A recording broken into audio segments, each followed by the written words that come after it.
चलिए ध्यान दिया जाए। पिछले क्लास में अगर देखा जाए तो हम कन्फॉर्मेशनल आइसोमेरिज्म पे कुछ क्वेश्चन बनाए थे। नहीं, कन्फॉर्मेशनल आइसोमेरिज्म पे कुछ हम लोग क्वेश्चन पिछले क्लास में देखे थे। आज के क्लास का हम लोग का टॉपिक है कन्फॉर्मेशनल आइसोमेरिज्म से ही जुड़ा हुआ है एंगल स्ट्रेन, जिसको हम लोग कहते हैं कोण तनाव। नहीं, तो कोण तनाव के बारे में आज के क्लास में हम लोग पढ़ेंगे।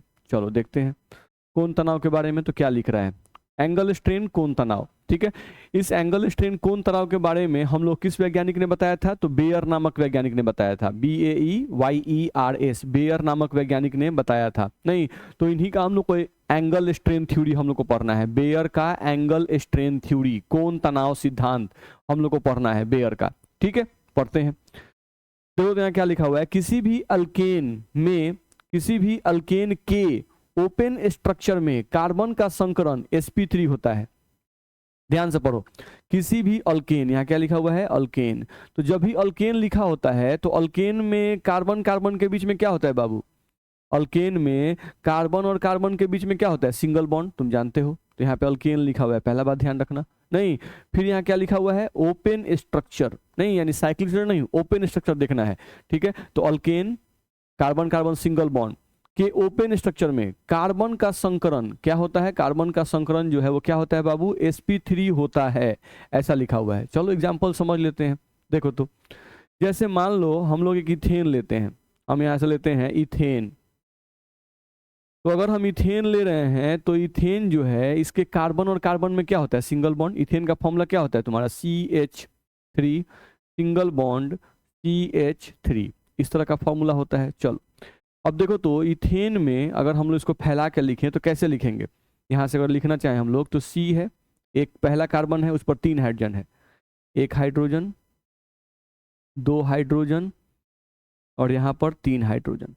फिर यहाँ से सिंगल बॉन्ड C है और इस पर 3 हाइड्रोजन है, एक हाइड्रोजन, 2 हाइड्रोजन और यहाँ से हम लोग का है 3 हाइड्रोजन। तो ये हम लोग का CH3 सिंगल बॉन्ड CH3 हम लोग का दे दिया गया इथेन।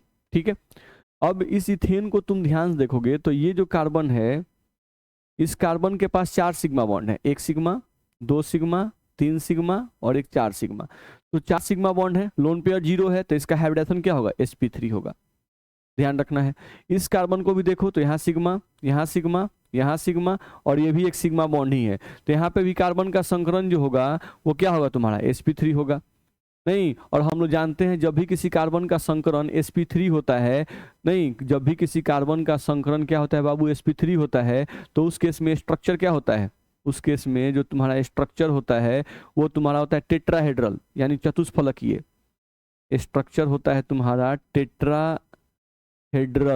नहीं, और जो बॉन्ड एंगल होता है, नहीं टेट्राहेड्रल का बॉन्ड एंगल कितना होता है? तो 109 डिग्री 28 मिनट तुमको बॉन्ड एंगल होता है। ठीक है, इतना बात तो हम लोग को समझ में आ गया। नहीं, जैसे इसका टेट्राहेड्रल फॉर्म तुम दिखा भी सकते हो। यहाँ से हम लोग कार्बन को लिखें, यहाँ से एक H को लिखें, यहाँ से एक H को लिख सकते हैं, यहाँ से एक H को लिख सकते हैं, फिर यहाँ से अगला क्या जुड़ गया? कार्बन।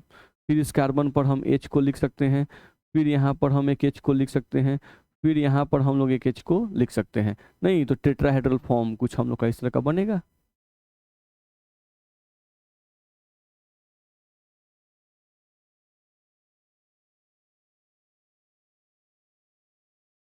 ध्यान रखना है। नहीं, तो ये टेट्राहेड्रल स्ट्रक्चर कुछ हम लोग का इस तरह का बन सकता है। तो ये भी टेट्राहेड्रल फॉर्म, ये भी टेट्राहेड्रल फॉर्म में एग्जिस्ट करेगा। ध्यान रखना है। अब यहाँ पर ये ध्यान रखना है कि यहाँ पर जो बॉन्ड एंगल होता है वो कितना होता है बाबू? 109 डिग्री 28 मिनट। अब ये जो स्ट्रक्चर हम लिखे हुए हैं इथेन का, ये ओपन स्ट्रक्चर है, ओपन स्ट्रक्चर है। ध्यान रखना है, नहीं खुला चेन है, ये साइक्लिक फॉर्म में नहीं है। ध्यान रखना है। ऐसे ही प्रोपेन का हम लोग ओपन स्ट्रक्चर लिख सकते हैं, तो वहाँ भी कार्बन का संकरण sp3 होगा, वहाँ भी स्ट्रक्चर टेट्राहेड्रल होगा। हम लोग ऐसे ही ब्यूटेन का एग्जाम्पल ले सकते हैं, वहाँ भी स्ट्रक्चर अगर ओपन लेते हैं तो कार्बन का संकरण sp3 होगा और स्ट्रक्चर क्या होगा? टेट्राहेड्रल होगा और बॉन्ड एंगल 109 डिग्री 28 मिनट होगा। तो कोई भी अगर ओपन चेन स्ट्रक्चर अल्केन है, कोई भी अगर ओपन चेन स्ट्रक्चर अल्केन है, नहीं तो उसका स्ट्रक्चर यहाँ लिखा हुआ है, किसी भी अल्केन के ओपन स्ट्रक्चर में कार्बन का संकरण sp3 होता है, स्ट्रक्चर टेट्राहेड्रल होता है। स्ट्रक्चर क्या होता है बाबू? टेट्राहेड्रल होता है, जिसको हिंदी में तुम क्या लिखते हो? चतुष्फलकीय, हिंदी में तुम लिखते हो इसको चतुष्फलकीय, ध्यान रखना है। और बॉन्ड एंगल कितना होता है 109 डिग्री 28 मिनट, या इसी को 109.5 डिग्री भी लिखा रहता है, 109.5 डिग्री भी लिखा रहता है, ठीक है। तो इतनी बात आपको दिमाग में होनी चाहिए कि कोई भी अगर ओपन चेन स्ट्रक्चर, कार्बन अगर आपका दिया हुआ है, कोई भी ओपन चेन स्ट्रक्चर अगर आपका एल्केन दिया हुआ है, ध्यान रखना है, नहीं तो उसमें कार्बन का संकरण sp3 होगा, स्ट्रक्चर टेट्राहेड्रल होगा और बॉन्ड एंगल कितना होगा 109 डिग्री 28 मिनट या 109.5 डिग्री, ठीक है। चलो अब आगे थोड़ा बढ़ते हैं, क्या लिख रहा है थोड़ा पढ़ा जाए ध्यान से। देखो तो यहाँ लिख रहा है कि जब अल्केन के किसी ओपन चेन, जब किसी अल्केन के ओपन चेन स्ट्रक्चर को साइक्लिक कंपाउंड में बदला जाता है तो यह कंपाउंड प्लेनर हो जाता है।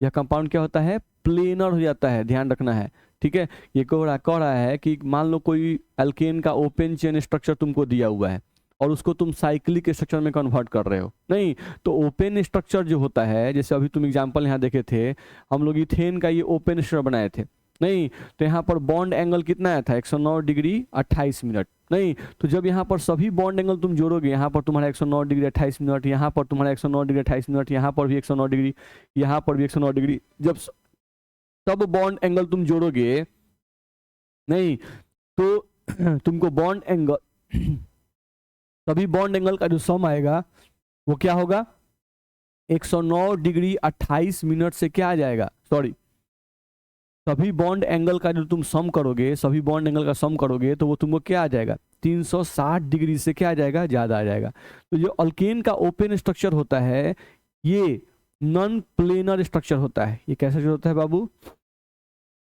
नॉन प्लेनर स्ट्रक्चर होता है। किसी भी स्ट्रक्चर को प्लेनर कब कहते हैं, जब हम लोगों का टोटल बॉन्ड एंगल उस स्ट्रक्चर का टोटल बॉन्ड एंगल जोड़कर 360 के या तो बराबर हो या 360 से कम हो, तब उस स्ट्रक्चर को हम प्लेनर स्ट्रक्चर कह सकते हैं। लेकिन यहाँ पर तुम जोड़ोगे तो 109, फिर 109, 200, 300, 400, इतना ही दूर में घूम जाए तो हम लोग का 400 से ज्यादा बॉन्ड एंगल हो जा रहा है, यानी 360 से क्या है, ज्यादा है। तो एल्केन का जो ओपन स्ट्रक्चर होता है वो क्या होता है, प्लेनर की नॉन प्लेनर, तो नॉन प्लेनर होता है, ठीक। तो पहला बात ये ध्यान रखना कि अल्केन का जो ओपन स्ट्रक्चर होता है वो क्या होता है बाबू, नॉन प्लेनर।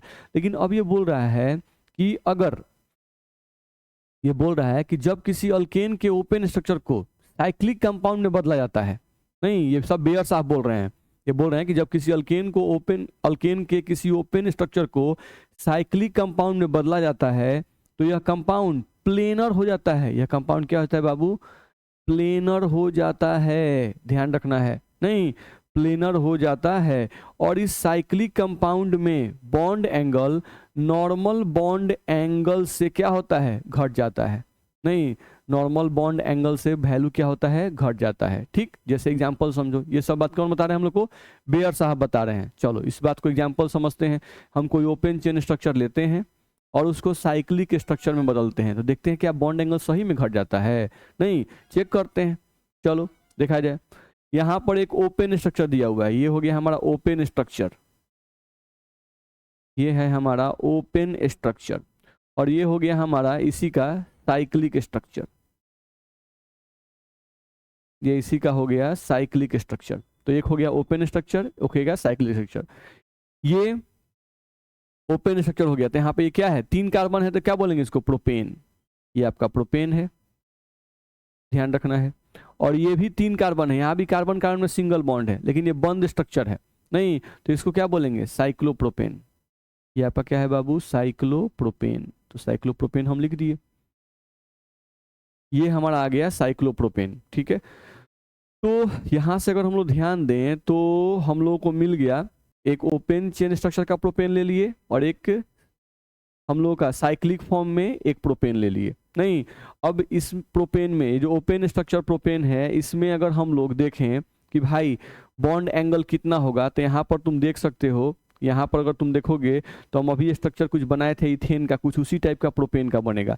यानी कहने का मतलब कि यहाँ पे कार्बन, इधर हम लोगों का हाइड्रोजन कुछ होगा, नहीं इधर फिर यहाँ कार्बन जुड़ेगा, फिर यहाँ से हम लोगों का कुछ स्ट्रक्चर इस तरह का जाएगा, नहीं ध्यान रखना है। तो ये कार्बन भी 1 बॉन्ड 2 बॉन्ड 3 बॉन्ड 4 बॉन्ड, फिर यहाँ से हम लोग का कोई कार्बन इधर जाएगा, ध्यान रखना है, फिर उससे 3 हाइड्रोजन हम लोग के जुड़ेंगे, नहीं तो यहाँ पर जब आप मिलाइएगा ना तो ये प्रोपेन जो है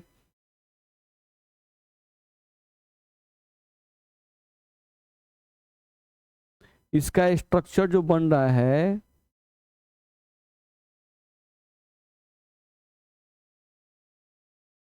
नहीं, ये ओवरऑल हम कुछ बना दिया आपको, 1 बॉन्ड 2 बॉन्ड 3 बॉन्ड 4 बॉन्ड, ठीक है, मतलब ओवरऑल बना दिए। तो ये सभी जो ओपन चेन स्ट्रक्चर को जो हम लोग बनाएंगे, नहीं तो ये सबका स्ट्रक्चर क्या होगा, टेट्राहेड्रल। इस कार्बन के अराउंड भी स्ट्रक्चर टेट्राहेड्रल, इस कार्बन के अराउंड भी स्ट्रक्चर टेट्राहेड्रल, और इस कार्बन के अराउंड भी स्ट्रक्चर क्या होगा, टेट्राहेड्रल। नहीं तो आप किसी के अराउंड बॉन्ड एंगल मापिएगा तो यहाँ पे बॉन्ड एंगल कितना आ जाएगा, 109 डिग्री 28 मिनट, ध्यान रखना है। तो हम यहाँ पे ये कहना चाहते हैं कि प्रोपेन का अगर हम ओपन स्ट्रक्चर लिए हुए हैं, प्रोपेन का अगर हम ओपन स्ट्रक्चर लिए हुए हैं तो प्रत्येक कार्बन के अराउंड जो बॉन्ड एंगल होगा वो कितना होगा तुमको, 109 डिग्री 28 मिनट, ठीक है। अब इसी प्रोपेन को हम लोग साइक्लिक फॉर्म में यहाँ बदल दिए, नहीं तो यहाँ देखो, तो यहाँ पर एक कार्बन है, यहाँ पर एक कार्बन है, और यहाँ पर एक कार्बन है। इस कार्बन को बॉन्ड गिनो, एक बॉन्ड इधर दिख रहा है, एक बॉन्ड इधर दिख रहा है, 2 बॉन्ड तो इस पर 2 हाइड्रोजन होगा, 1 हाइड्रोजन 2 हाइड्रोजन। इस कार्बन के भी 1 बॉन्ड 2 बॉन्ड तो इस पर भी 1 हाइड्रोजन 1 हाइड्रोजन। यहाँ पर 1 हाइड्रोजन 1 हाइड्रोजन, नहीं कार्बन 4 बॉन्ड बनाता है, तुम लोग बना दिए। ध्यान रखना है कार्बन कार्बन में सिंगल बॉन्ड यहाँ भी है, इधर भी ओपन सेक्शन में कार्बन कार्बन में सिंगल बॉन्ड था, यहाँ भी सिंगल बॉन्ड है, बस ये फॉर्म है कि ओपन फॉर्म है, और ये क्या है आपका साइक्लिक फॉर्म है। अब आपको ध्यान यहाँ पे रखना है कि यहाँ पर हम लोग यहाँ कार्बन कार्बन में सिंगल बॉन्ड खींचा गया है, ये कार्बन कार्बन में सिंगल बॉन्ड है, यहाँ भी सिंगल बॉन्ड है, यहाँ भी सिंगल बॉन्ड है, तो बॉन्ड के बीच के एंगल को ही तो बॉन्ड एंगल कहते हैं। तो यहाँ इस बॉन्ड एंगल को अगर हम लोग मेजर करें तो यहाँ बॉन्ड एंगल हम लोग कितना आ रहा है, 60 डिग्री के आसपास में आएगा। नहीं यहाँ बॉन्ड एंगल कितना आएगा, 60 डिग्री के आसपास में आएगा। यहाँ बॉन्ड एंगल कितना आएगा, 60 डिग्री के आसपास में आएगा, ध्यान रखना है। नहीं तो आप देख रहे हैं कि जब यही प्रोपेन ओपन फॉर्म में था तो उस केस में बॉन्ड एंगल कितना था, 109 डिग्री 28 मिनट। लेकिन इसी प्रोपेन को जब हम साइक्लिक फॉर्म में कन्वर्ट कर दिए तो अब इस केस में आपका जो बॉन्ड एंगल आया वो बॉन्ड एंगल कितना हो गया, 60 डिग्री हो गया।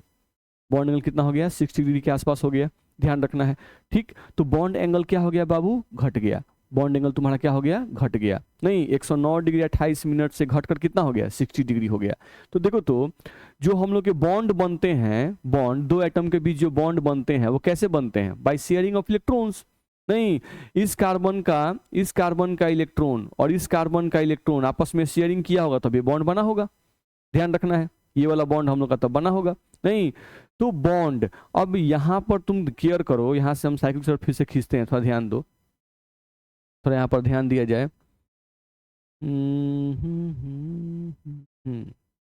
चलिए यहाँ पर तुम ध्यान दोगे तो यहाँ पे मान लो हम एक ट्रायंगल खींचे और यहाँ पर तुम इस बॉन्ड के बीच में, इस बॉन्ड और इस बॉन्ड के बीच का तुम एंगल मेजर कर रहे हो तो कितना डिग्री है, 60 डिग्री।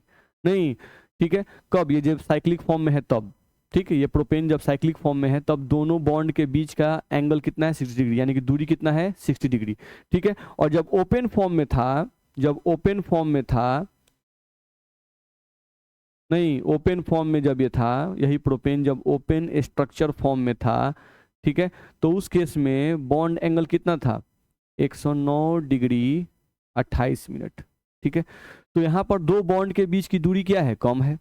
नहीं तो बॉन्ड बनते किससे हैं, इलेक्ट्रॉन से, तो इस बॉन्ड पर भी माइनस चार्ज है, इस बॉन्ड पर भी माइनस चार्ज है। नहीं ध्यान रखना है, तो यहाँ पर दो निगेटिव चार्ज यानी दो सेम चार्जेस के बीच की दूरी जो है वो 60 डिग्री है।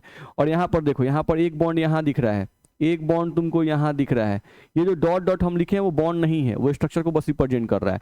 तो एक बॉन्ड तुमको यहाँ दिख रहा है जिसको हम चला रहे हैं, ध्यान से देखो, और एक बॉन्ड तुमको यहाँ दिख रहा है, इस बॉन्ड पर भी निगेटिव चार्ज है, इस बॉन्ड पर भी निगेटिव चार्ज है, लेकिन इनके बीच की दूरी कितनी है, 109 डिग्री 28 मिनट है। नहीं और यहाँ पर इनके बीच की दूरी कितनी है, 60 डिग्री है। तो निश्चित रूप से यहाँ पर दो निगेटिव चार्जेज, दो सेम चार्जेज बहुत नज़दीक आ गए हैं, तो यहाँ पर बहुत नज़दीक आ जाएंगे तो यहाँ पर विकर्षण ज़्यादा होगा। नहीं यहाँ पर हम लिख सकते हैं कि यहाँ पर इस स्ट्रक्चर में दोनों बॉन्ड के बीच जो विकर्षण होगा वो विकर्षण तुमको क्या होगा बाबू, बहुत ज़्यादा होगा, ठीक है।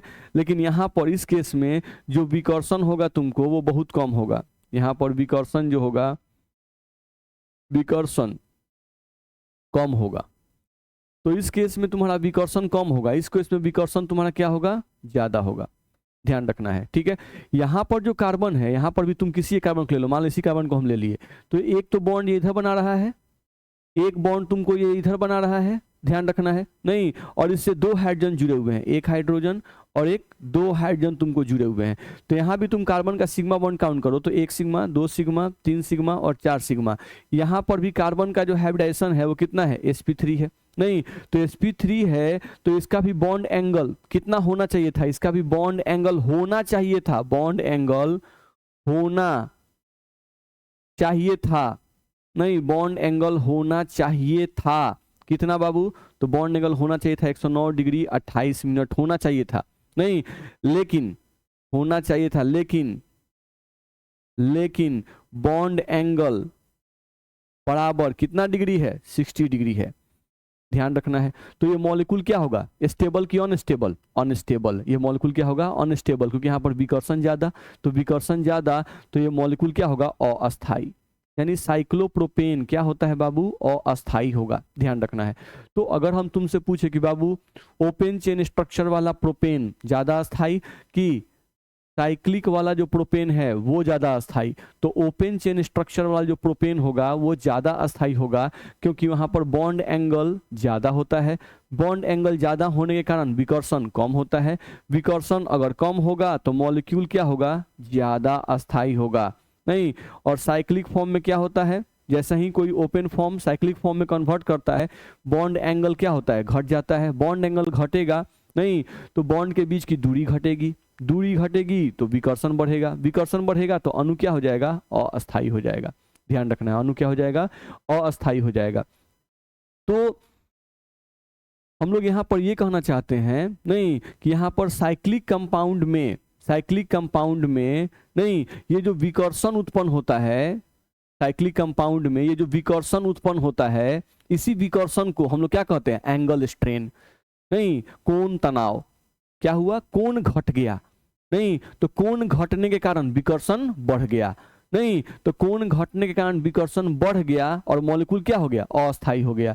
तो इस मॉलिक्यूल के अनस्टेबिलिटी का कारण क्या है, नहीं ये कोण का घटना नहीं, कोण घटा तो विकर्षण बढ़ गया। तो यहाँ से हम लोग कहा गया कि यहाँ जो विकर्षण हम लोग का बढ़ता है, इसी विकर्षण को हम लोग क्या कहते हैं, एंगल स्ट्रेन। इसी विकर्षण को हम लोग क्या कहते हैं, एंगल स्ट्रेन, कोण तनाव हम लोग कहते हैं। ठीक, तो आई होप मेरी बात आपको समझ में आई होगी कि किसी भी ओपन कंपाउंड को, ओपन चेन स्ट्रक्चर को जब हम लोग साइक्लिक स्ट्रक्चर में कन्वर्ट करते हैं नहीं, तो क्यों उसमें तनाव उत्पन्न होता है, आखिर क्यों साइक्लिक फॉर्म जो होता है वो थोड़ा अनस्टेबल हो जाता है ओपन स्ट्रक्चर से नहीं।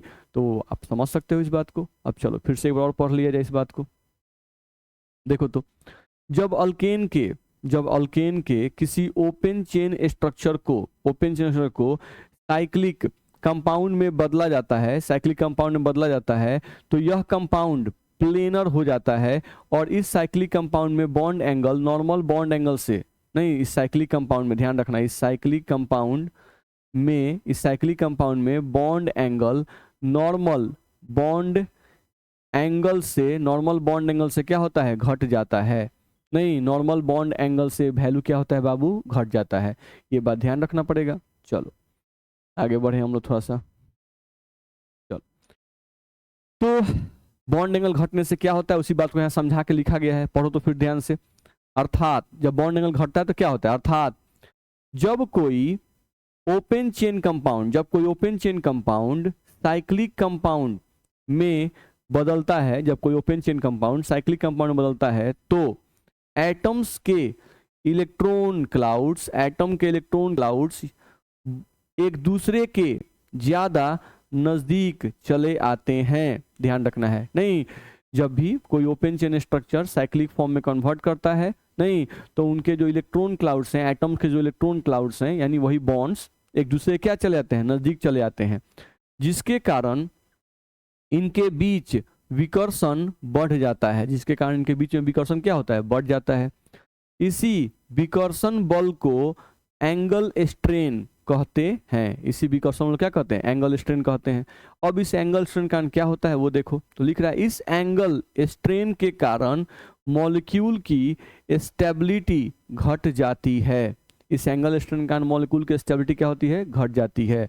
इसी सिद्धांत को बेयर एंगल स्ट्रेन कहते हैं। इसी सिद्धांत को हम लोग क्या कहते हैं, बेयर का एंगल स्ट्रेन सिद्धांत कहते हैं। ध्यान रखना है, ठीक है। तो आई होप मेरी बात आपको समझ में आ गई होगी। चलो अगले पॉइंट पे आओ। इस सिद्धांत के आधार पर साइक्लिक रिंग यानी साइक्लोअल्केन की स्टेबिलिटी को ज्ञात किया जाता था। ठीक है, यानी बेयर साहब ने ये जो सिद्धांत हम लोग को दिया था, एंगल स्ट्रेन का सिद्धांत, नहीं, उसके आधार पर हम लोग क्या पता करते थे, तो उसके आधार पर साइक्लिक रिंग की स्टेबिलिटी को ज्ञात किया जाता था। साइक्लिक रिंग की स्टेबिलिटी को ज्ञात किया जाता था। जिस साइक्लोएल्केन में एंगल स्ट्रेन यानी कोण तनाव ज्यादा होगा वो साइक्लोएल्केन ज्यादा अस्थायी होगा। ध्यान रखना है। तो अभी तुम लोग पढ़े कि एंगल स्ट्रेन जो होता है वो मॉलिक्यूल की स्टेबिलिटी को घटा देता है। नहीं, एंगल स्ट्रेन देख लो, नाम ही है कोण तनाव, जिसमें के पास तनाव ज्यादा होगा वो स्टेबल की अनस्टेबल, अनस्टेबल। ध्यान रखना है। तो वही लिखा हुआ है, जिस साइक्लोएल्केन में एंगल स्ट्रेन ज्यादा होगा वो साइक्लोएल्केन ज्यादा अस्थायी होगा। ठीक, तो आई होप मेरी बात आपको समझ में आ गई होगी। चलो अगला पॉइंट लिख रहा है कि नेचुरल बॉन्ड एंगल से यदि बॉन्ड एंगल का मान घट जाए तो एंगल स्ट्रेन बढ़ जाता है। ठीक है, अब एंगल स्ट्रेन कब कब बढ़ जाता है उसको थोड़ा समझाने की कोशिश किया गया है। तो क्या बोल रहा है कि नेचुरल बॉन्ड एंगल से यदि बॉन्ड एंगल का मान घट जाए, नहीं तो नेचुरल बॉन्ड एंगल का मतलब क्या हुआ, नेचुरल बॉन्ड एंगल का मतलब हुआ कि अगर कार्बन का हाइब्रिडाइजेशन sp3 है तो नेचुरल बॉन्ड एंगल क्या होगा, 109 डिग्री 28 मिनट। ठीक है, तो नेचुरल बॉन्ड एंगल का मतलब 109 डिग्री 28 मिनट। तो जब भी कोई अल्केन है तो अल्केन में किसी भी कार्बन का, अल्केन है तो अल्केन में किसी भी कार्बन का हाइब्रिडेशन क्या होता है, sp3 होता है, स्ट्रक्चर क्या होता है, टेट्राहेड्रल होता है, और बॉन्ड एंगल क्या होगा, 109 डिग्री 28 मिनट। तो यहाँ पर नेचुरल बॉन्ड एंगल जो हम लिखे हुए इसका मतलब क्या है, 109 डिग्री 28 मिनट। नहीं, ध्यान रखना, अगर 109 डिग्री 28 मिनट कार्बन का बॉन्ड एंगल है अल्केन में तो समझो कि वो अल्केन स्टेबल है। ठीक, तो नेचुरल बॉन्ड एंगल का मतलब क्या समझेंगे, 109 डिग्री 28 मिनट। ये किसके लिए बाबू, अल्केन के लिए हम लोग बात कर रहे हैं, ध्यान रखना है। ठीक, चलो नेचुरल बॉन्ड एंगल से यदि बॉन्ड एंगल का मान घट जाए, नेचुरल बॉन्ड एंगल से यदि बॉन्ड एंगल का मान घट जाए तो एंगल स्ट्रेन बढ़ जाता है। ध्यान रखना है। ठीक, तो चलो नेचुरल बॉन्ड एंगल कितना हो गया, 109 डिग्री 28 मिनट। अब देखो तो ये जो स्ट्रक्चर है इसमें बॉन्ड एंगल कितना आ गया, तो अभी तुम देखे थे 60 डिग्री। नहीं, तो नेचुरल बॉन्ड एंगल होना कितना चाहिए था, अगर कार्बन है यहाँ पर जो कार्बन है इस कार्बन का हाइड्रोजन कितना है, sp3, क्योंकि सिग्मा बॉन्ड इसका भी 4 है, 2 बॉन्ड इधर दिख रहा है, 1 बॉन्ड 2 बॉन्ड, 1 हाइड्रोजन 2 हाइड्रोजन, तो इसका हाइड्रोजन sp3 है। नहीं, तो बॉन्ड एंगल sp3 हाइड्रोजन के लिए bond angle, natural bond angle कितना होना चाहिए था, 109 डिग्री 28 मिनट, लेकिन हो कितना गया, 60 डिग्री। तो मॉलिक्यूल स्टेबल कि अनस्टेबल, अनस्टेबल। ध्यान रखना है। ठीक, तो उसी बात को यहाँ लिखा हुआ है। साइक्लोप्रोपेन में कार्बन का संकरण sp3 होता है, सही है, sp3 होता है। ठीक, इसलिए नेचुरल बॉन्ड एंगल कितना होना चाहिए था, 109 degree 28 minute natural bond angle होना चाहिए था। ठीक है, लेकिन यहाँ बॉन्ड एंगल 60 डिग्री होता है, यहाँ बॉन्ड एंगल लेकिन होता कितना है, 60 डिग्री होता है, इसलिए एंगल स्ट्रेन क्या होगा, बढ़ जाएगा। जब एंगल स्ट्रेन बढ़ जाएगा तो निश्चित रूप से यहाँ पर स्टेबिलिटी घट जाएगा। ध्यान रखना है। चलो अगले पॉइंट पे आ जाओ। अगला पॉइंट लिख रहा है कि नेचुरल बॉन्ड एंगल से यदि बॉन्ड एंगल बढ़ जाए तो भी, ध्यान रखना है, नेचुरल बॉन्ड एंगल से यदि बॉन्ड एंगल बढ़ जाए तो भी एंगल स्ट्रेन बढ़ जाता है, तो भी एंगल स्ट्रेन क्या होता है, बढ़ जाता है। ये बेयर साहब का ही कहना है, अकॉर्डिंग टू बेयर। ध्यान रखना है। और मॉलिक्यूल अस्थायी हो जाता है, और मॉलिक्यूल क्या होता है, अस्थायी हो जाता है। अब बहुत लोगों के दिमाग में ये क्वेश्चन आएगा, नहीं कि बेयर साहब ने ऐसा क्यों बोल दिया कि नेचुरल बॉन्ड एंगल से यदि बॉन्ड एंगल बढ़ जाए, नहीं तो भी एंगल स्ट्रेन बढ़ जाता है। अरे bond angle, natural bond angle, मान लो कि नेचुरल बॉन्ड एंगल जो है, नेचुरल बॉन्ड एंगल वो कितना है तुमको बताया गया, sp3 कार्बन के लिए 109 डिग्री 28 मिनट होना चाहिए। नहीं, और यहाँ पर तुमको बॉन्ड एंगल आ गया 120 डिग्री, यहाँ पर तुमको बॉन्ड एंगल कितना आ गया, 120 डिग्री। तो कोई भी लड़का सोचेगा कि सर यहाँ पर बॉन्ड एंगल तो बढ़ गया तो बॉन्ड एंगल अगर सर यहाँ बढ़ गया तो बॉन्ड्स के बीच की दूरी बढ़ गई, तो दूरी बढ़ गई तो यहाँ पर विकर्षण क्या होगा, कम हो जाएगा, विकर्षण क्या हो जाएगा, कम हो जाएगा, और मॉलिक्यूल क्या हो जाएगा, ज़्यादा स्टेबल हो जाएगा।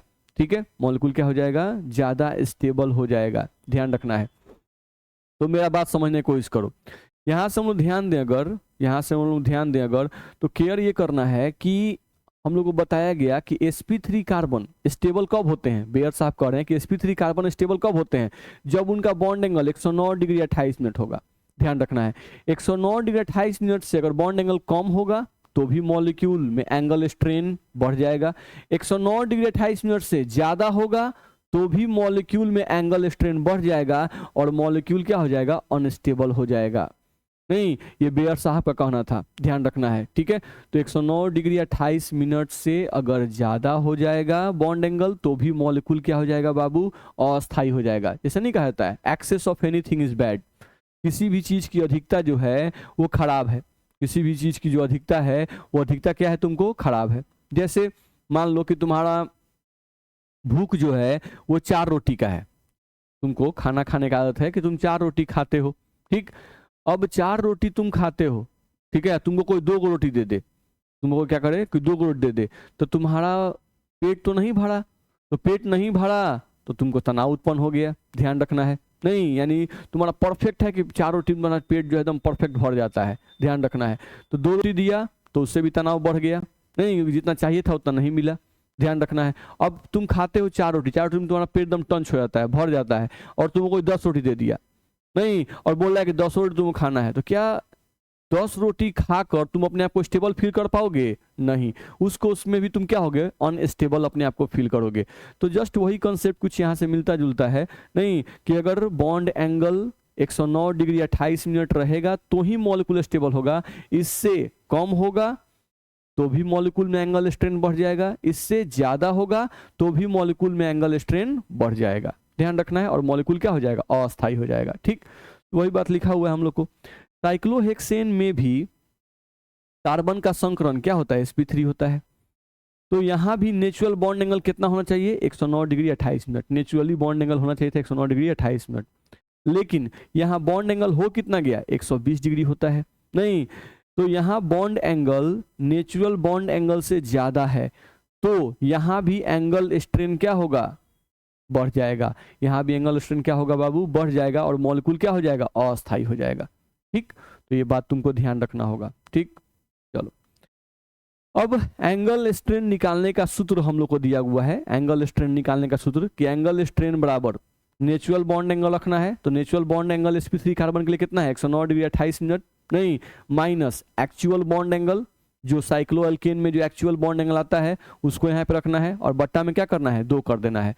तो इस तरह से आप एंगल स्ट्रेन निकाल सकते हो कि एक साइक्लोअल्केन में एंगल स्ट्रेन कितना होता है। ठीक, अब यहाँ जो वैल्यू आएगा उसमें सिर्फ क्या लेना है, देखो क्या लिखा हुआ है, ओनली मैग्नीट्यूड इज टेकन, सिर्फ मैग्नीट्यूड इज कंसीडर्ड, यहाँ पर सिर्फ तुमको मैग्नीट्यूड कंसीडर्ड करना है, यानी एंगल स्ट्रेन का वैल्यू निगेटिव में भी अगर आता है, नहीं तो तुमको उसका सिर्फ मैग्नीट्यूड यानी पॉजिटिव वैल्यू ही लेना है, ध्यान रखना है। जैसे मान लो एंगल स्ट्रेन का वैल्यू तुमको -10 आ गया, नहीं तो तुमको माइनस नहीं देखना है, क्या देखना है, सिर्फ 10 को देखना है। ठीक है, प्लस में आया तब तो वो ठीक ही है, मैग्नीट्यूड कभी भी निगेटिव में नहीं लेना है, मैग्नीट्यूड हमेशा क्या होगा, पॉजिटिव क्वांटिटी होगा, ये ध्यान रखना होगा। ठीक, तो एंगल स्ट्रेन निकालने का फॉर्मूला बड़ा सिंपल है, तुमको क्या लेना है, नेचुरल बॉन्ड एंगल जो कि होता है 109 डिग्री 28 मिनट sp3 कार्बन के लिए, माइनस एक्चुअल बॉन्ड एंगल बट्टा में 2। चलो निकाल के देखते हैं, यहाँ देखा जाए तो यहाँ पे देखें तो हमको कंपाउंड लिया होता है, पहला कंपाउंड है साइक्लोप्रोपेन, ट्रायंगल है ये, साइक्लोप्रोपेन क्यों बोल रहे हैं, क्योंकि यहाँ पर 3 कार्बन है, 1 2 और 1 3 कार्बन, तो 3 कार्बन है तो 3 कार्बन को प्रोपेन कहते हैं, और चूंकि साइक्लिक फॉर्म में इसलिए साइक्लोप्रोपेन बोलेंगे, ध्यान रखना है। यहाँ पर एक्चुअल बॉन्ड एंगल कितना है, 60 डिग्री, एक्चुअल बॉन्ड एंगल कितना है बाबू, 60 डिग्री, ध्यान रखना है। ठीक है, तो चलो इसका एंगल स्ट्रेन निकालते हैं। तो एंगल स्ट्रेन का फॉर्मूला बताया गया था 109 डिग्री 28 मिनट, तो हम यहाँ पर अप्रॉक्स मान लिए हैं, सिर्फ 109 डिग्री लेके चल रहे हैं, तो 109 डिग्री ये हो गया natural bond angle minus actual bond angle, यानी इसका बॉन्ड एंगल कितना है, तो इसका बॉन्ड एंगल कितना हो रहा है, 60 डिग्री, ध्यान रखना है। ये हो गया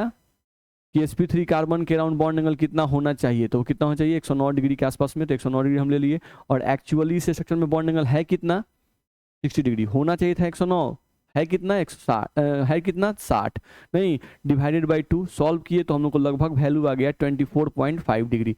यानी इस स्ट्रक्चर में एंगल स्ट्रेन कितने का है, तो 24.5 डिग्री का एंगल स्ट्रेन है। चलो इस स्ट्रक्चर में तुम अगर आते हो तो इस स्ट्रक्चर में अगर तुम बॉन्ड एंगल देखोगे तो इसमें बॉन्ड एंगल तुम कितने का आ रहा है, लगभग 90 डिग्री का आ रहा है।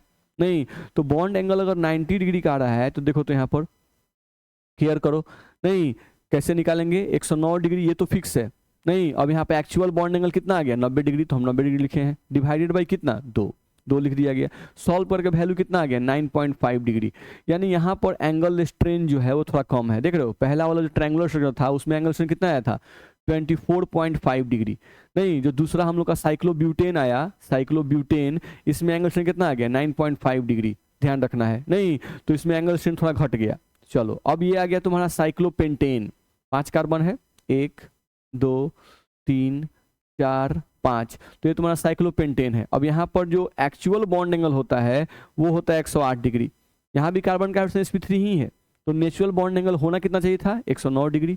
नहीं एक्चुअल बॉन्ड एंगल कितना है 108 डिग्री, तो नेचुरल बॉन्ड एंगल में से एक्चुअल बॉन्ड एंगल घटा देंगे, डिवाइड बाई 2 करेंगे तो हम लोग का एंगल स्ट्रेन लगभग 0.5 डिग्री का आ गया। बहुत कम है एंगल स्ट्रेन भाई। नहीं तो एंगल स्ट्रेन जितना ही कम होगा मॉलिक्यूल उतना ही ज़्यादा स्टेबल होगा, ध्यान रखना है।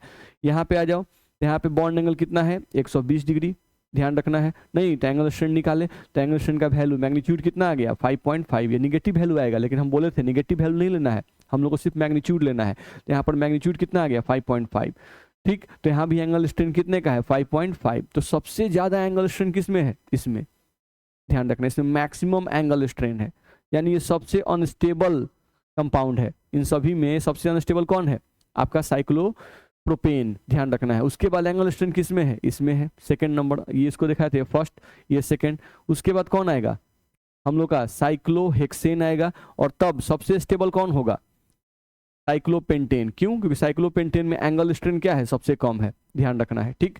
तो उसके आधार पर स्टेबिलिटी ऑर्डर अगर लिखें, नहीं तो ये मान लो तुम्हारा फर्स्ट स्ट्रक्चर है, ये तुम्हारा सेकेंड स्ट्रक्चर है, नहीं ये तुम्हारा थर्ड स्ट्रक्चर है, और ये तुम्हारा फोर्थ स्ट्रक्चर है। नहीं तो सबसे स्टेबल कौन हो जाएगा, सबसे स्टेबल कौन जाएगा 3, सबसे स्टेबल तुम्हारा साइक्लोपेंटेन होगा 3। तब कौन होगा 4, 3 4, यहाँ पे अगर हम ऑर्डर लिखना चाहें तो सबसे स्टेबल होगा 3, तब होगा हम लोग का 4, नहीं 3 4, तब 2, और तब कौन 1, ये स्टेबिलिटी ऑर्डर आएगा। चलो तो इसी को हम लोग को फिगर यहाँ से दिखाया गया है। एंगल स्ट्रेन के वैल्यू के आधार पर साइक्लो एल्केन के स्टेबिलिटी का क्रम, तो सबसे स्टेबल कौन हो गया हम लोग का साइक्लोपेंटेन, नहीं क्योंकि इसमें एंगल स्ट्रेन सबसे कम है, 0.5 डिग्री के आसपास में आया था। नहीं इसमें एंगल स्ट्रेन लगभग 0.5 के आसपास में आया था, इसमें लगभग 5.5 के आसपास आया था।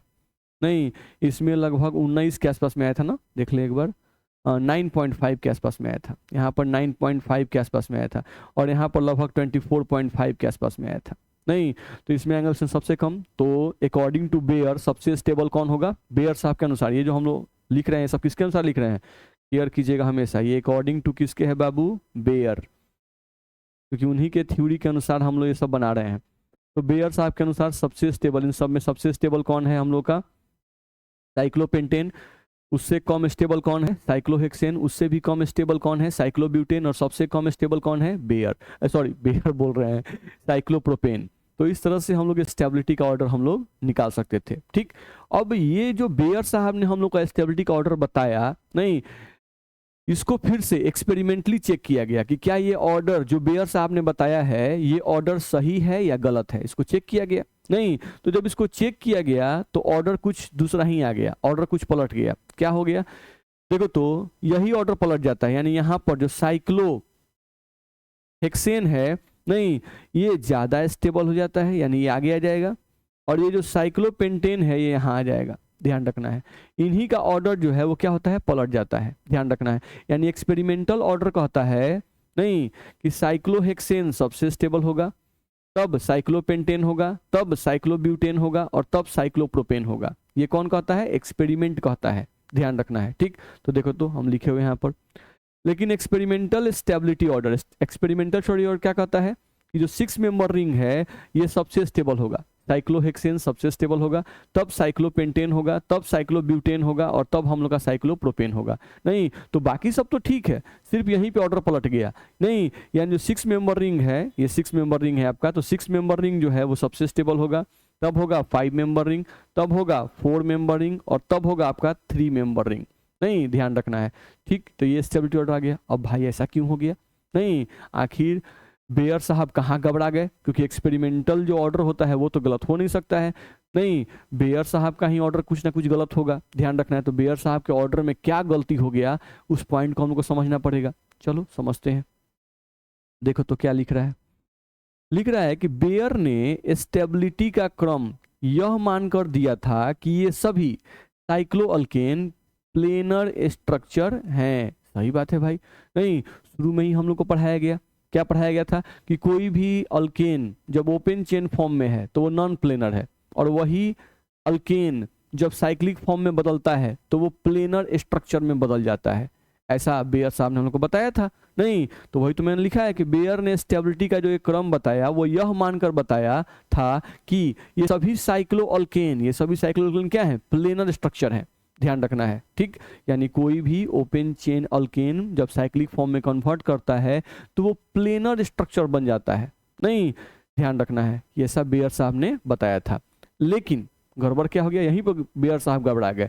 लेकिन बाद में चलकर यह पता चला कि साइक्लोहेक्सेन एक नॉन प्लेनर मॉलिक्यूल के रूप में प्रकृति में पाया जाता है। नहीं, बाद में जब एक्सपेरिमेंट और आगे बढ़ा तो मालूम चला ओहो बेयर साहब थोड़ा सा मिस कर गए। नहीं, उन्होंने साइक्लोहेक्सेन जो था उसको भी क्या मान लिया था बाबू? प्लेनर स्ट्रक्चर मान लिया था। नहीं, लेकिन बाद में क्या मालूम चला कि साइक्लोहेक्सेन जो है वो प्लेनर स्ट्रक्चर नहीं है, वो कैसा स्ट्रक्चर है? नॉन प्लेनर स्ट्रक्चर है। नहीं, ये नॉन प्लेनर मॉलिक्यूल के रूप में प्रकृति में पाया जाता है। ध्यान रखना है, जिसके बॉन्ड एंगल 109 डिग्री 28 मिनट के काफी नजदीक होते हैं। अच्छा, यानी बेयर साहब के अनुसार बॉन्ड एंगल कितना आया था बाबू? 120 डिग्री आया था साइक्लोहेक्सेन में। नहीं, और जब बाद में एक्सपेरिमेंट हुआ तो मालूम चला कि जो साइक्लोहेक्सेन है उसका बॉन्ड एंगल जो है वो लगभग 109 डिग्री 28 मिनट के आसपास ही होता है, 120 डिग्री नहीं होता है। ध्यान रखना है। तो यहाँ पर बेयर साहब थोड़ा सा गड़बड़ कर दिए, ध्यान रखना है। इसीलिए बेयर का रिजल्ट जो था वो थोड़ा सा घबरा गया, ध्यान रखना है, ठीक। तो हम लोग क्या ध्यान रखना है कि बेयर साहब ने सभी साइक्लिक स्ट्रक्चर को क्या मान लिया था? प्लेनर मान लिया था। नहीं, लेकिन बाद में जब एक्सपेरिमेंट हुआ तो पता चला कि जो साइक्लोहेक्सेन है ये प्लेनर स्ट्रक्चर नहीं है, ये नॉन प्लेनर स्ट्रक्चर है। नहीं, ध्यान रखना है। ये 3D स्ट्रक्चर के रूप में प्रकृति में पाया जाएगा। अच्छा, नहीं, उसका बॉन्ड एंगल बेयर साहब ने क्या बताया था? 120 डिग्री। लेकिन जब एक्चुअली में साइक्लोहेक्सेन का बॉन्ड एंगल चेक किया गया तो उसका बॉन्ड एंगल लगभग 109 डिग्री 28 मिनट के बराबर हो जा रहा था। अच्छा, यानी जितना होना चाहिए लगभग उतना के बराबर उसका बॉन्ड एंगल हो जाता है। नहीं, तो अगर किसी भी साइक्लिक कंपाउंड का बॉन्ड एंगल, ध्यान से मेरी बात सुनो, यदि किसी साइक्लिक कंपाउंड का बॉन्ड एंगल 109 डिग्री 28 मिनट के लगभग बराबर हो जाए, नहीं यानी कि नेचुरल बॉन्ड एंगल के बराबर हो जाए, तब तो उस मॉलिक्यूल में एंगल स्ट्रेंथ 0 हो जाएगा। नहीं, यानी कि साइक्लोहेक्सेन जो था उसका बॉन्ड एंगल अगर 109 डिग्री 28 मिनट के लगभग नजदीक है तो उसमें एंगल स्ट्रेंथ क्या हो जाएगा बाबू? 0 हो जाएगा। ध्यान रखना है। तो वही लिखा हुआ है, देखो, इसलिए साइक्लोहेक्सेन में एंगल स्ट्रेन लगभग 0 होता है, इसलिए इसकी स्टेबिलिटी साइक्लोपेंटेन से क्या होती है? ज्यादा होती है। ध्यान रखना है। नहीं, तो साइक्लोपेंटेन में एंगल स्ट्रेन पाया जाएगा 0.5 डिग्री के आसपास में एंगल स्ट्रेन पाया जाएगा। ध्यान रखना है, ठीक है। लेकिन जो साइक्लोहेक्सेन होगा इसमें एंगल स्ट्रेन जो होगा वो लगभग क्या हो जाएगा बाबू? 0 हो जाएगा। क्यों 0 हो गया? क्योंकि एक्सपेरिमेंटली ये पाया गया कि साइक्लोहेक्सेन में जो बॉन्ड एंगल होता है वो 109 डिग्री 28 मिनट के लगभग बराबर होता है।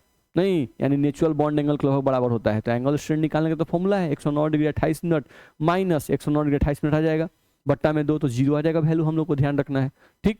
तो ये पॉइंट तुम समझ सकते हो। चलो, तो यहां से हम लोग ये सब पॉइंट अब समझ गए, ठीक है। तो आगे देखें क्या लिख रहा है। इस बॉन्ड एंगल को प्राप्त करने के लिए, इस बॉन्ड एंगल को मतलब 109 डिग्री 28 मिनट वाला जो बॉन्ड एंगल है, उस बॉन्ड एंगल को प्राप्त करने के लिए क्या होता है? साइक्लोहेक्सेन के कार्बन अपने आप को कुछ खास त्रिविमीय संरचनाओं में सजाते हैं, ध्यान रखना है। नहीं, क्योंकि कार्बन का अगर भाई हाइब्रिडाइजेशन sp3 है तो वो कार्बन चाहेगा ही कि हम कैसे भी करके अपना बॉन्ड एंगल 109 डिग्री 28 मिनट के बराबर कर लें। तो बराबर करने के लिए नहीं, साइक्लोहेक्सेन के जो कार्बन है वो अपने आप को अलग अलग त्रिविमीय संरचनाओं में सजाते हैं, ध्यान रखना है, ठीक है। इन्हीं त्रिविमीय संरचनाओं को साइक्लोहेक्सेन का कॉन्फॉर्मेशन यानी समरूपण कहते हैं, ध्यान रखना है, ठीक है। तो साइक्लोहेक्सेन जो है वो अपने बॉन्ड एंगल को 109 डिग्री 28 मिनट के बराबर करने के लिए नहीं क्या करता है, अपने आप को अलग अलग स्ट्रक्चर में सजाता है। उन्हीं स्ट्रक्चर्स को, उन्हीं अलग अलग स्ट्रक्चर्स को हम क्या कहते हैं, साइक्लोहेक्सेन का कॉन्फॉर्मेशन कहते हैं, ठीक। चलो, तो आज के क्लास में इतना ही पढ़ेंगे। अब अगले क्लास का टॉपिक हम लोग क्या हो जाएगा, कॉन्फॉर्मेशन ऑफ साइक्लोहेक्सेन, यानी साइक्लोहेक्सेन का जो 3 डायमेंशनल स्ट्रक्चर होता है वो किस रूप में पाया जाता है उसको हम लोग पढ़ेंगे। तो पढ़ेंगे हम लोग, बोर्ड फॉर्म पढ़ना है, चेयर फॉर्म पढ़ना है, नहीं और भी 1-2 फॉर्म है, हाफ चेयर फॉर्म है, तो उसे हम लोग पढ़ेंगे, ठीक है। तो अगले क्लास का टॉपिक हम लोग का होगा कॉन्फॉर्मेशन ऑफ साइक्लोहेक्सेन, नहीं यानी साइक्लोहेक्सेन का जो 3D स्ट्रक्चर होता है वो एक्चुअली कैसा होता है उसके बारे में हम लोग पढ़ेंगे, ठीक है। तो आई होप आज का क्लास आप लोगों को समझ में आया होगा। ढंग से इसको लिखिएगा, धीरे धीरे लिखिएगा, सब समझिएगा। कोई भी दिक्कत होगा तो आप पूछिएगा, ठीक है। चलो, तो आज के क्लास में इतना ही हम लोग पढ़ेंगे। Thank you.